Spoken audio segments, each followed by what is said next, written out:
बहू से नफरत।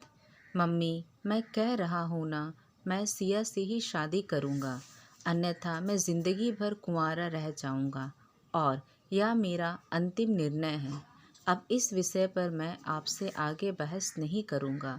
तभी अभिनव की मम्मी रमा जी ने कहा, बेटा, तू समझता क्यों नहीं है? हमने तेरे सामने सिया की जन्म कुंडली पंडित जी को दिखाई थी ना, और उन्होंने सिया की कुंडली में मांगलिक दोष बताया है। अब तू बता, सब कुछ पता होते हुए हम तेरी शादी एक मांगलिक लड़की से कैसे कर दें? तू जानता नहीं कि मांगलिक दोष वाले के जीवन साथी की मौत जल्दी हो जाया करती है, इसलिए तुझे मैं समझा रही हूँ, तू भूल जा सिया को। रमा जी ने अभिनव को बहुत समझाया, पर अभिनव का कहना था कि जब मैंने सिया से प्यार किया था, तब मैंने उसके साथ प्यार करते हुए जन्म कुंडली का मिलान नहीं किया था। ना ही मैं इन मामलों को मानता हूँ, इसलिए अब बस मैं शादी करूँगा तो सिर्फ सिया से, और यह मेरा आखिरी फैसला है। आखिर रमा जी को अपने बेटे के जिद के आगे झुकना पड़ा, और पंडित जी के द्वारा बताए गए अनुसार सिया के मंगल दोष को दूर करने के लिए अभिनव के साथ शादी करने से पहले सिया की शादी एक पेड़ के साथ कराई गई, और उसके बाद सिया ने अभिनव से शादी करी। लेकिन सिया पढ़ी लिखी संस्कारी लड़की थी और अपनी सासू माँ से मिले इन बेवजह आरोपों को अपने दिल से नहीं लगाती थी, और ऐसे ही ससुराल में उसके दिन कट रहे थे। एक दिन अभिनव ऑफिस से जल्दी घर आ जाता है। तब रमा जी ने उससे पूछा, बेटा, आज जल्दी कैसे आ गया? तब उसने बताया, माँ, आज सुबह से ही सिर दर्द और बहुत कमज़ोरी आ रही है, इसलिए ऑफिस में काम करने की हिम्मत ही नहीं हुई मेरी। तब रमा जी ने कहा, चल बेटा जल्दी कर, हमें डॉक्टर के पास चलना चाहिए। तब अभिनव और रमा जी डॉक्टर को दिखाने गए। डॉक्टर को दिखाने के बाद मालूम पड़ा कि अभिनव को पीलिया हो गया है, और दोनों जैसे ही घर लौटे, रमा जी ने घर को सिर पर उठा लिया और कहने लगी, जब से यह लड़की हमारे घर आई है, तब से हमारे घर में परेशानी और बीमारियां भी साथ लेकर आई है। देखो, इसके कदम ही अशुभ हैं। अब देखो, इसका मांगलिक दोष हमारे बेटे पर भी असर करने लग गया है। कल को अगर मेरे बेटे को कुछ हो गया तो कौन जिम्मेदार होगा?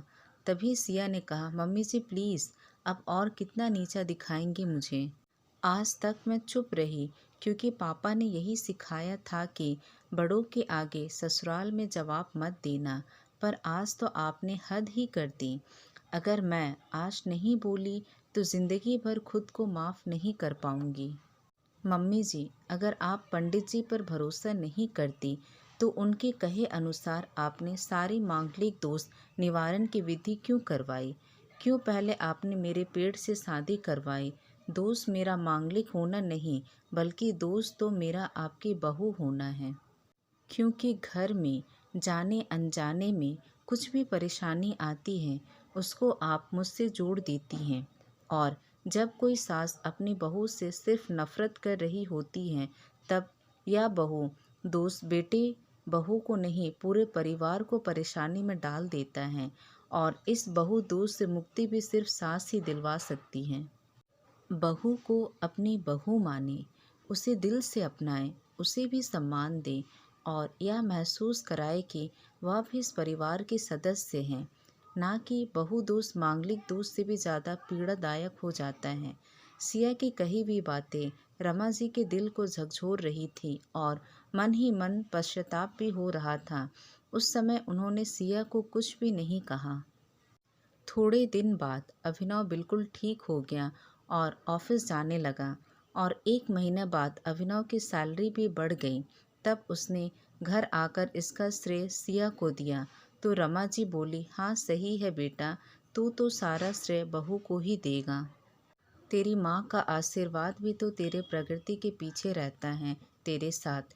तू तो मुझे श्रेय देना भूल ही गया।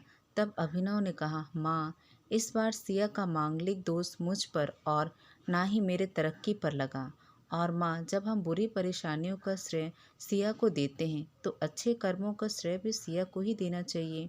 तो इसलिए आज का सारा सिया को ही जाता है, अभिनव ने हंसते हुए कहा।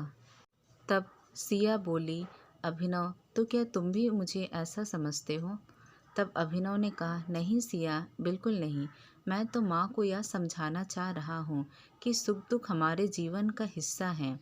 तो कभी जीवन में खुशियाँ आती हैं तो कभी गम भी आते हैं।